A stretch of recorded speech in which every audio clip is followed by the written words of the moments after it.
apa itu ulama benar? Hati. Nah, hati mah nggak bisa bohong. Hati yang sudah bersih. Karena kan lagi ramai perihal nasab. Hati-hati Pak, nasab. Ulama ya ini, wah nasab ini lawannya ini, wah ini ada kandungan. Ini sebenarnya ada domba, hati-hati. Maka ada arahan di para guru, hati-hati harus disampaikan perihal kejadian-kejadian antara zuriyah Rasulullah sama sama orang Nusantara tuh disebutnya orang asli Indonesia. Jadi betul-betul kan kiai sama Habib, hati-hati. Karena sarul Pak Habib yang takutnya Habib benar, kita dicemes oleh hadis Kanjeng Nabi. Hati-hati, jangan ikut-ikutan dalam hal provokasi. Ini ada berlenturan untuk menjatuhkan, ujung-ujungnya ingin memporak-porandakan Indonesia sama kayak di Timur Tengah. Hati-hati. Udah kita mah adem lah. Udah nggak apa-apa lah, biarin. Karena bukan kapasitas kita. Wah saya mau ikut ke Habib, wah saya mau baru ke Kiai. Hati-hati, karena itu harus pakai ilmu yang jernih. Karena di Buntet sudah naik, di Tambak Beras naik, di daerah Jawa sudah naik, di Tebuireng pun sudah naik, sudah ada koordinasi di perihal ini, di NU sudah naik, berbenturan, bingung. Maka umat-umat yang kayak kita bingung, ikut siapa sih? Habib yang benar mana? Habib pasti ada hukumnya, Kiai pun ada hukumnya. Maka dengan penjernihan hati, ilmu yang jernih, dengan hati yang jernih, harus pintar memilih. Supaya, tapi tetap harus Pak menentukan pilihan di dalam batin. Saya cocok nih, tapi jangan pakai emosi. Mentang-mentang sudah cinta Habib, mentang-mentang wah bela-belaan. Jadi itu turun munding, gitu. Nggak pakai ilmu. Ada kaidah-kaidah yang tuntunan-tuntunan para ulama. Insya Allah selamat. Karena akhir zaman sedikit aja sudah langsung iman runtuh. Ya kan gini, medsos luar biasa. Apalagi nanti anak cucu keturunan kita yang ke musola jarang, yang ngaji jarang, ngaji ini salaki. Karena ngaji-ngaji di YouTube nggak ada timbul barokah secara ini, karena ada ilmu bagus, cuma tidak setahu mendalam, harus ada tanggung jawab. Para jamaah rahimakumullah, Kanjeng Nabi setelah bersih kemudian atabil buroki, didatangkanlah kendaraan yang namanya itu bau rokok. Al-bau rokok, al-burok. Ada apa itu burok? Langsung jangan gambarkan, wah kayak gini. Menurut kita perlu. Burok adalah menurut syariat, burok itu adalah kuda putih berkepala manusia, bermahkota kepalanya itu jangjangnya atau swiwi jangjang atau sayap kanan buruknya berlapatkan Allah, jangjang kirinya, sayap kirinya berlapatkan Muhammad. Kemudian buntutnya itu seperti burung merak berkaki 4. Kayak di Cirebon itu mah disebutnya buruk Pak. Yang sisingaan itu yang manuk-manukan manusia itu disebutnya buruk di Indramayu Cirebon mah. Iya, odong-odong itu disebutkan nanggap buruk, jadi nama istilah gitu. Jadi buruk itu yang jadi itu seperti itu. Memang ada keterangan benar, tapi kan bukan buruk itu. Nah itu mah imajinasi para ulama sampai sedemikian rupa. Tapi jangan syariat doang, ada hakikat. Apa itu buruk? Burkol dari bahasa barkun yang berarti cahaya. Cahaya, maka diterangkan buruk Kanjeng Nabi naik buruk. Ketika melangkah buruk itu sampai sekejap mata jauh memandang kita, buruk langsung nyampe kecepatannya. Wah kereta cepat mah kalah Pak. Kereta cepat paling 350 itu kilometer. Buruk mau mungkin lebih. Nama juga cahaya. Kilat, ada yang mengatakan kilat. Jadi jangan beda persepsi. Wah menurut ulama mah kuda putih, menurut ulama ini mah kilat, benar semua gitu. Benar semua ada landasan ilmunya. Kalau barkun kilat mah memang kecepatannya seperti kilat, kemudian apa itu cahaya? Al ilmu nurun. Ilmu adalah cahaya. Nah, cahaya di sini adalah cahaya ilmu. Jadi Kanjeng Nabi sebelum pergi naik ke Buraq didampingi melewati kejadian-kejadian daerah-daerah para nabi sampai ke Masjidil Aqsa. Kanjeng Nabi sudah dikasih ilmu, melewati ilmu, pakai ilmu dulu, syariat, yaitu ilmu. Kalau Bapak mau sholat Allahu Akbar, takbirnya itu sama aja buruk syariat. Allahu Akbar, kemudian wudu yang benar, jasad. Nah, kemudian Kanjeng Nabi naik buruknya pun senang, gembira, karena buruk pilihan di surga itu adalah beberapa buruk yang terpilih. Buruk yang ini senang, cita-citanya ingin dinaiki oleh manusia yang sempurna, manusia yang terbaik di alam jagat. Jadi buruknya pun pilihan oleh Allah Subhanahu wa taala. Karena Kanjeng Nabi orang suci, buruknya pun harus suci. Kanjeng Nabi Allah sebagai Maha yang suci mau didatangkan kepada Hadratullah yang suci, Muhammadnya pun harus suci. Semua perbendaharaan Muhammad termasuk buruknya pun harus sucikan dulu. Perjalanan naik Kanjeng Nabi, singkat cerita, terus perjalanan Isra dulu bertemu, kemudian suatu daerah yang namanya itu suatu daerah, kemudian Kanjeng Nabi satu daerah yang dinamakan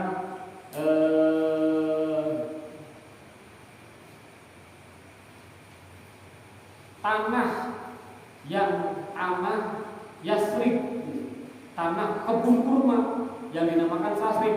Hadza, apa ini Jibril? Kanjeng Nabi di tempat perkebunan kurma itu yang dinamakan Yasrib. Kemudian ini tempat kamu hijrah dari Mekah ke Madinah. Sudah datang, sholat di situ. Datang. Sholatnya sholat yang bagaimana? Kanjeng Nabi sholatnya as-sholatu doa. Sholat adalah doa. Termasuk jarak ke tempat sebelum Kanjeng Nabi ini, yaitu Madinah sekarang. Disebutkan, didatangi oleh Kanjeng Nabi. Sudah tahu Kanjeng Nabi hijrah nanti di tempat ini, Ngebubak daerah yang namanya Yasrib, perkebunan kurma, Zatun Nakhil, perkebunan kurma. Sholat Kanjeng Nabi, muhajiroh, inilah para muhajir.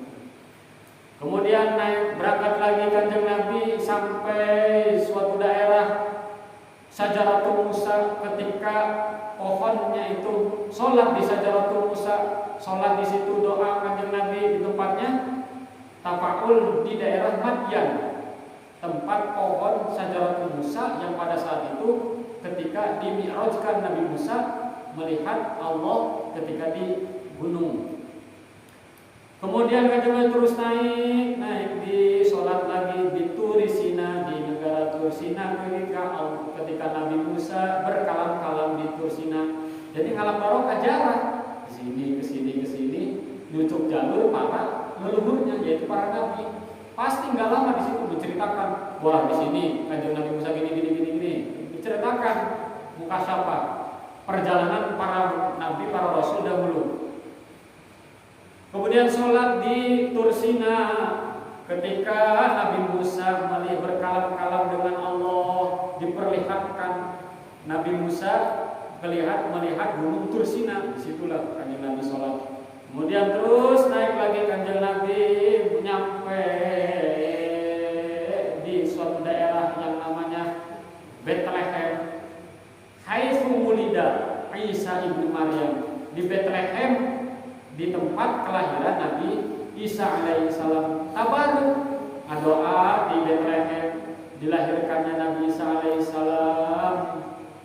Ketika Nabi Isa dilahirkan, kemudian lanjut lagi Kanjeng Nabi berangkat naik. Nah, setelah di Bethlehem diikuti diintili oleh ifritan minal jin, oleh jin ifrit. Diikuti diintili jin yang namanya jin ifrit. Disinilah terkenal masyhur kalau ada yang terkena gangguan jin ifrit, yang terkena jadi apa? Jadi sasaran jin ifrit. Memang ada kan keterangannya tuh ifritan, yaitu jin ifrit. Karena mau ada misi cegat oleh jin ifrit. Bapaknya pasti berangkat sini ada yang nyegat jin ifrit. Mau berangkat ke Sorgerot nggak jadi, bisa jadi terkena jin ifrit. Pokoknya kalau ada yang mau kebagusan niatnya, pasti yang dihadap itu jin ifrit. Apa yang dengan namakan setan? Bisa jadi jin ifrit itu setan. Bilangnya setan yang mengganggu dari bangsa jin. Yang paling bahaya mah yang mengganggu dari bangsa manusia. Nah, yang bahaya luar biasa. Disebutnya setan bungkulukan gitu. Woi, ayolah main futsal, namun ngaju aja lah. Bisa jadi. Nah, gimana contohnya? Berat. Wah, ayo mau ke itu, ke mall misalnya. Mau ke hadiah saya udah niat dari kemarin, tapi di pengkolaan kita. Itu mah kembali kepada pokoknya yang niat bagus, tadinya niat dibelokkan ke yang lain, pasti itu namanya ada godaan setan yang terkutuk. Nah, hati-hati Pak dengan setan-setan yang menggulukan, bahaya setan-setan menggulukan. Nah, terus nyampailah Kanjeng Nabi. Nah, jadi Isra itu perjalanan singkat supaya tahu Kanjeng Nabi segitu mulianya dinamakan Jaro, alaf barokah. Maka kalau ada orang-orang yang berpaham haram jarak, berarti mengharamkan Kanjeng Nabi jarak ke para nabi terdahulu. Jarak kan barokah, bawa ke Gunung Jati Cirebon, terus ke para wali, seluruh kita pertama sebelum jarak ke para wali, jarak dulu ke orang tua. Nah, ya Jumat kalau bisa mah baca Fatihah Yasinan. Kalau ingin mi'raj, maka usaha enggak mi'raj, ibadah enggak mi'raj. Karena enggak pakai adab-adab seperti itu. Jaroh. Nah, Kanjeng Nabi pun jaroh kan sebelum diibaratkan. Sampailah Kanjeng Nabi di di Masjidil Aqsa. Di Masjidil Aqsa Kanjeng Nabi turun memakai buruk, kemudian buruknya itu dicancang, ditali Pak buruk.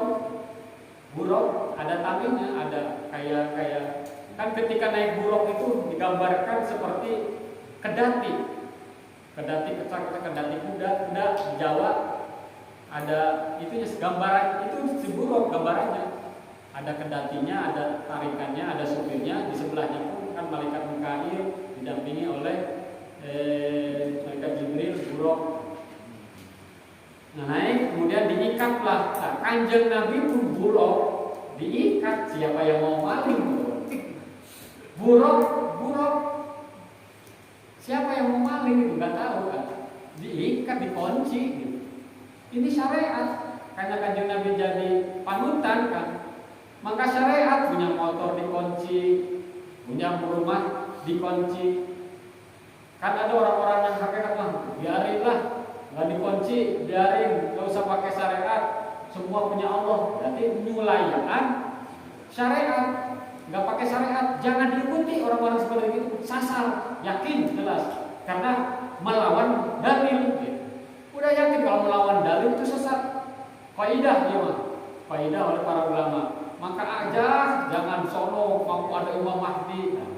Kemudian turun Jibril, wah ini Dajjal, yang memilih ini jadi Dajjal. Ada parameter, hati-hati.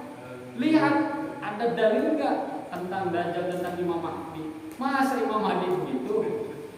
Kan enggak, karena yang pengikutnya maka ikuti. Udah jangan diikuti. Itu sepakat para ulama yang ahli syariat, ahli hakikat, jangan diikuti, sasar. Karena ada dalilnya. Maka jangan mencari ilmu itu, jangan menurut kata orang gini. Oh dia bisa tangkap, oh dia bisa ini. Datang ke guru ini bisa baca ini langsung kaya. Oh datang ke anu jadi datang jadi muridnya langsung pulang jadi kaya. Banyak hal-hal seperti itu. Banyak khususnya di Karawang pun masih banyak mencari orang-orang yang bisa mengayakan saya. Kalau ingin kaya mah ya kerja. Masa pengen cuma bukan angin tapi kaya mana ada gitu. Bincang-bincang angin di rumah kan diuk sinu ketungga, kopi di samping, rokok ada, istri ada, mobil ada, motor ada, nggak kerja datang duit sendiri. Ngahayal kan. Apalagi nanti di barang-barangnya ada apa nih? Ada minyak ini tak juga langsung ngahayal. 3M. Langsung baik kuatnya yang cepat makan. Kan nggak tahu nih, di sana kayak gini, di sini kayak gini, ramai, jadi perbincangan gitu. Langsung ngahayal berulang-ulang tidak lumayan gitu. Bisa beli rumah, bisa rekor. Itu dinamakan tomak gitu. Kalau bisa mah janganlah gitu Pak. Di tempat ada pengunjung masa ada yang pengeboran dulu kan kayak gitu biasa. Janganlah. Kita udah ada nyaman masjid musola warga ini. Kaya mah ya dari dulunya gitu. Ya usaha gitu. Nah hati-hati. Pasti ajakan-ajakan orang-orang yang untuk tempat-tempat semacam itu pasti karena saking sulitnya keekonomian sekarang beras aja kan naik terus Pak, naik terus. Sekarang itu luar biasa kan. Kalau yang orang biasa, aduh, kamu yang gak punya kerjaan, aduh, kemana dengan duit ya, keliling sebenarnya benar gitu, sudah gitu. Iya emang kasar kan, kasar itu kan cara kasarnya perintahnya kan suruh keluar gitu. Nggak diperintahkan keluar itu hasil. Yang penting menurut Kanjeng Nabi kamu kasar keluar, entah itu ngepel sholat, entah itu babat dan lain sebagainya. Nah yang penting kebutuhan semakin gede, saking mencekik, anak sekolah apalagi sehari 100.000 itu nggak kerasa. Itu kan akal Pak kita langsung logika aduh liar Pak. Anak di SDIT yang satu TK yang di TKIT semua IT kita ikutin tetangga semua kan tahu sendiri kita IT kan Pak. Ya ini makan aktual apa silahkan pendapat yang memang ditarung-tarungkan banyak aktual seperti itu. Jangan memaksakan kehendak.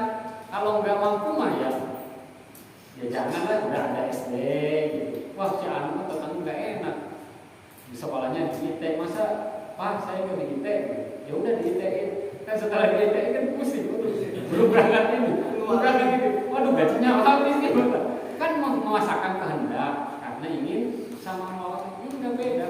Yang penting niat menyekolahin anak mau di tempatnya bersama insya Allah gimana niatnya. Nah, itu adalah salah satu upaya.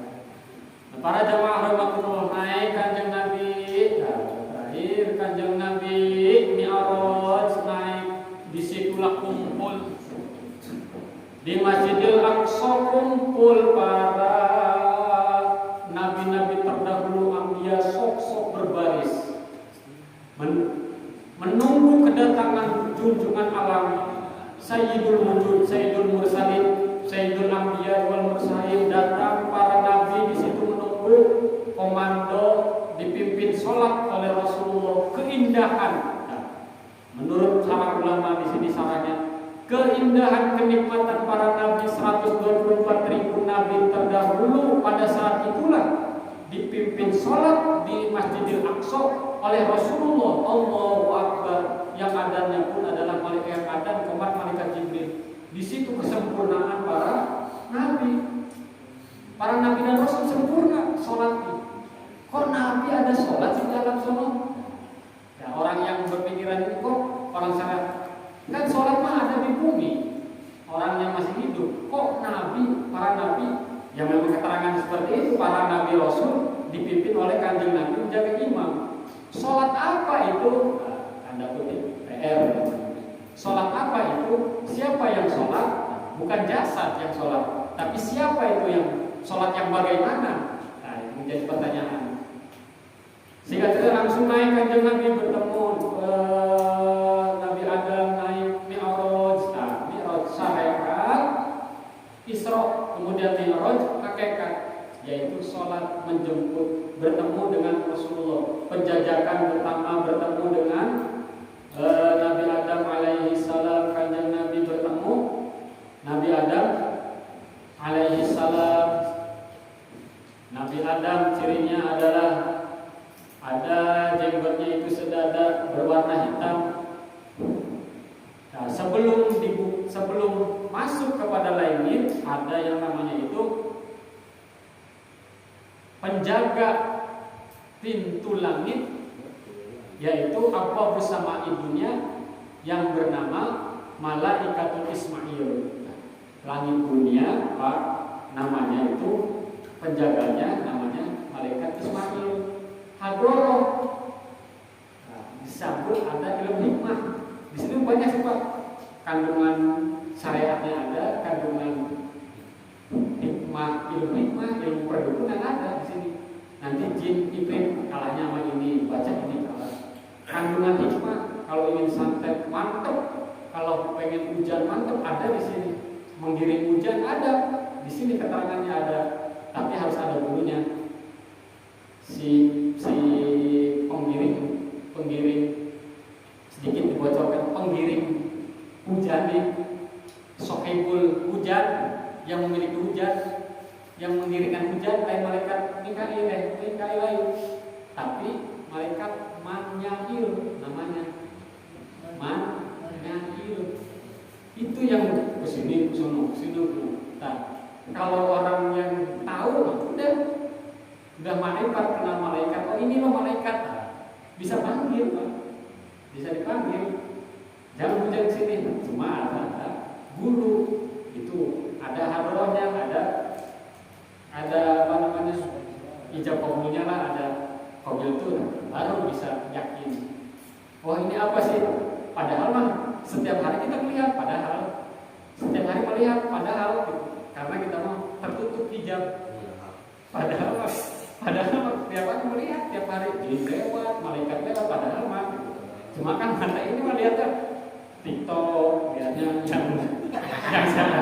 yang semok baru kan mata ini mata kan tertutup hijab. Padahal tiap hari jin lewat, malaikat Jibril lewat, yang hujan segitu lewat, maka gampang, bos, gak usah kamu pakai ini, gak usah. Sebenarnya emang gak usah gitu. Gak usah bergarap, gak usah sebenarnya. Kalau sudah kenal mah banyakin. Ada wujudnya gini, pakai tongkat panjang, ini tongkat panjang. Pokoknya cirinya pakai tongkat panjang. Ada ini yang si Manyail udah datang, udah aman, gak hujan. Udah datang. Cuma kan harus ada rekes. Yang mahal itu rekes. Termasuk yang malaikat menjemput Israel itu bukan Israel langsung, bawahannya ada lagi namanya, cuma nantilah sedikit. Apakah iya? Iya gitu. Dan memang itu ulama warasatul anbiya, emang dari Nabi. Ada Pak kitabnya, malaikat ini tugas ini. Pokoknya il semua lah gitu. Maka jangan dinamakan namanya il. Termasuk malaikat Ismail penjaga langit dunia. Nah, hadroh kalau ingin doanya hadroh ke malaikat Isra Mi'raj, ada lapisan langit itu. Sedikit lagi, perihal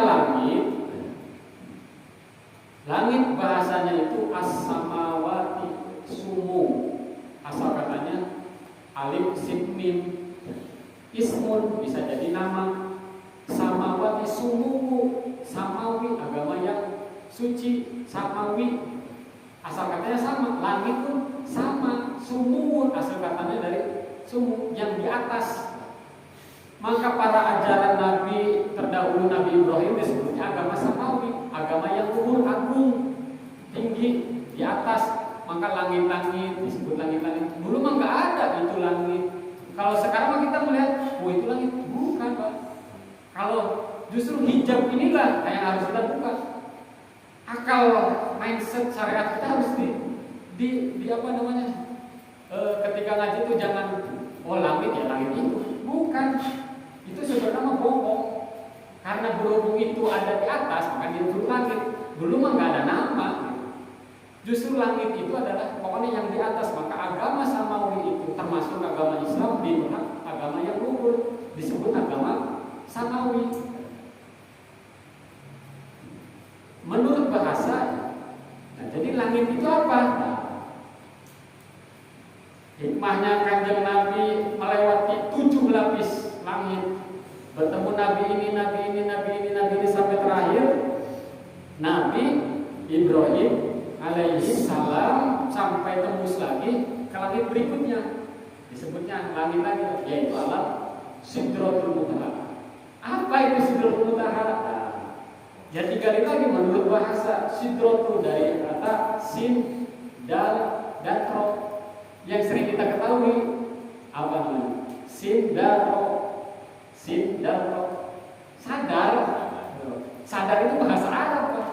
Bahasa kitab sadar ya, sadar, eling. Nah, eling itu kan sadar. Muntaha yang ujung. Maka ketika lapisan 1, 2, 3, 4, 5, 6, 7 itu adalah alam kesadaran. Maka ada istilah sadar yang paling mantap adalah sadar terhadap diri sendiri. Nah, itu. Sadar saya sebagai manusia, yaitu dhaif lemah. Sadar Allahu Akbar. Sadar kamu itu manusia makhluk. Allahu Akbar dikira. Sadar kamu itu gak ada apa-apanya, tunduk. Sadar alam satu, alam langit satu. Jadi lapisan kesadaran Kanjeng Nabi yang sangat mumpuni luar biasa sehingga menjadikan Kanjeng Nabi naik ke Sidratul Muntaha, kesadaran puncak. Maka bingung ulama juga sebelum ini namanya apa sih? Jadi siapa yang memperkasai? Awal mula nama Sidratul Muntaha. Sok siapa Pak? Enggak ada di kitab Pak Sidratul Muntaha, ya Kanjeng Nabi kan. Tapi apakah tahu ulama pada saat itu duduk dengan Kanjeng Nabi Sidratul Muntaha gini? Enggak ada. Maka ada ilmu khusus menurut siapa sahabat Kanjeng Nabi yang bernama Abu Hurairah. Abu Hurairah mengarang riwayat hadis yang paling banyak. Setengah ilmu yang saya keluarkan sudah saya kasihkan, tapi yang setengah jangan. Maka perihal ilmu ini, apa itu langit, apa ini langit ini 1, 2, 3 Sidratul Muntaha. Disitulah kan Kanjeng Nabi sholat. At-tahiyyatul mubarakatus takan, maka as-shalatu mi'rajul mu'minin itu. Kanjeng Nabi kan mi'raj apa bacaannya? At-tahiyyatul mubarakatus sholawatut thayyibatulillah assalamu alaika. Kanjeng Nabi lah as-tahiyyatul mubarakatus sholawatut thayyibatulillah, keagungan, kesempurnaan, kehormatan semua milik Allah. Benar, ada dialog. Kemudian dibalas oleh Allah, assalamu alaika ayuhan nabiyyu warahmatullahi wabarakatuh. Selamat kepadamu Muhammad, telah nyampe kepadaku, maka dikasihlah kamu berdialog di dalam Sidratul Muntaha itu. Ayuhan Nabi warahmatullahi wabarakatuh. Berhubung Kanjeng Nabi mempunyai jamaah di belakang itu, kan disebutnya itu jamaah, disebutnya panutan. Kanjeng Nabi itu mempunyai murid-murid. Nggak mau nih kenikmatan saya ini seperti ini, harus saya bagikan. Mikir tuh. Pemimpinnya seperti itu Pak, memikirkan umatnya harus selamat dalam dunia ini, harus menikmati nih. Nutup jalur ke 7 langit itu kan susah luar biasa. Maka diceritakan gini supaya nyampe Sidratul Muntaha kita itu. Akhir zaman udah, di Sidratul Muntaha sholat seperti itu, kamu harus bisa melaksanakan di alam Sidratul Muntaha itu. Maka assalamu alaina, ada kasih sayang umatnya. Assalamu alaina. Nah itu kita Pak. Pada saat Kanjeng Nabi Sidratul Muntaha disebut kita semua yang iman kepada Kanjeng Nabi, assalamu alaina, selamat kepada kami semua. Kami bahasanya yaitu iman yang anut kepada ajarannya Rasulullah. Selamat. Assalamualaikum wa ala ibadillahi sholihin, dan kepada hamba-hamba yang soleh. Jadi selamat cirinya harus soleh. Jadi pegawai desa harus soleh, pegawai bupati harus soleh, jadi pemimpin harus soleh, jadi rumah tangga harus rumah tangga yang soleh, suami yang soleh, istri yang solehah. Tujuannya kan muadasah pekerjaan, karyawan pabrik ya harus soleh, soleh harus sesuai dengan keilmuannya. Jadi tukang bangunan ya harus soleh, kalau ngaborongan ya jujur gini. Nah inilah kalau ingin assalamualaikum nyampe, kalau ingin kamu selamat. Kalau nggak soleh ya pasti dibagi dua, min ahli shimal, min ahli yaman. Golongan yang iman karena masuk surga, yang tadi soleh. Kalau yang ahli shimal masuk neraka. Alhamdulillah, alhamdulillah. Dari insyaallah pasti kita termasuk ahli-ahli yang dikandung Nabi. Assalamualaikum warahmatullahi wabarakatuh. Asyhadu an la ilaha illallah wa asyhadu anna Muhammadar Rasulullah. Lain, langit itu lain. Itu pun menurut para guru saya, langit itu lain. Kesadaran diri pasti apa? Sebelum nyampe ke sana harus ada Jibril dulu, yaitu guru. Carilah guru yang bisa menyampaikan Bapak sekalian ke alam Sidratul Muntaha. Sampai sekarang masih ada orang yang bolak-balik, masih ada sampai detik. Kalau nggak ada yang jalur, kan itu jalur Pak, ibarat jalur tuh ngebuk Pak.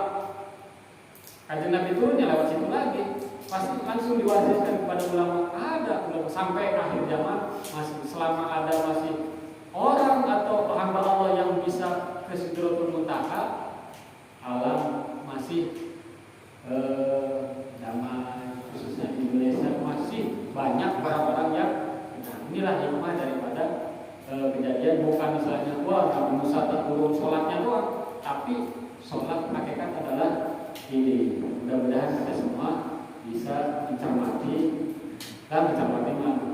Yang penting barokah orang kayak ngerti lah. Yang penting selamat masuk surga, itulah tujuannya mah. Jadi apapun yang penting ujung-ujungnya masuk surga. Mudah-mudahan bisa manfaatnya. Segitu panjang cerita perihal Isra wal Mi'raj. Hikmahnya terakhir kesimpulannya adalah akhir zaman memperingati supaya peristiwa yang di luar nalar kita percaya, yakin ini bukan mitos, ini bukan fiktif belaka. Pasti nanti akhir zaman sudah bermunculan fiktif pertama cerita itu mangkat aku masih banyak. Itu orang Islam yang ngomong, wah ngapain di Isra wal Mi'raj itu ngomong, padahal dia sholat, nggak mau percaya. Nah ini bahaya. Makanya gubur-guburkan ulama, ayo Isra wal Mi'raj supaya cerita sejarah ini itu nyampe ke anak cucu. Bisa jadi besok di sini, ntar mah bisa jadi nggak ada Isra wal Mi'raj tahun seperti ini. Bisa jadi Pak RW, bisa jadi kepengurusan musola Anur ini, bisa jadi nggak ada kegiatan seperti ini. Bisa jadi. Maka kita berdoa anak keturunan kita terus meneruskan perjuangan musola ini, mudah-mudahan menjadi sejarah bahwa ada pembentukan musola Anur, ada pembentukan PT. Nanti pastikan beranak pinak, bercucu-cucu terus tinggal di sini. Mudah-mudahan ini menjadi sejarah depannya. Di dunia ikhlas lillahi ta'ala, mengagungkan Rasulullah SAW, cinta mahabbah kepada kanjeng Nabi yang walaupun kanjeng Nabinya tidak sejaman. Itu segitu aja. Alhamdulillah. Kurangannya dan kelebihannya mohon maaf yang sebesar-besarnya. Bila ada kekurangan atau yang mengganggu, mohon maaf yang sebesar-besarnya. Assalamualaikum warahmatullahi wabarakatuh. Waalaikumsalam warahmatullahi wabarakatuh. Terima kasih kepada Bapak Ibu menyampaikan kajiannya yang bisa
Gua.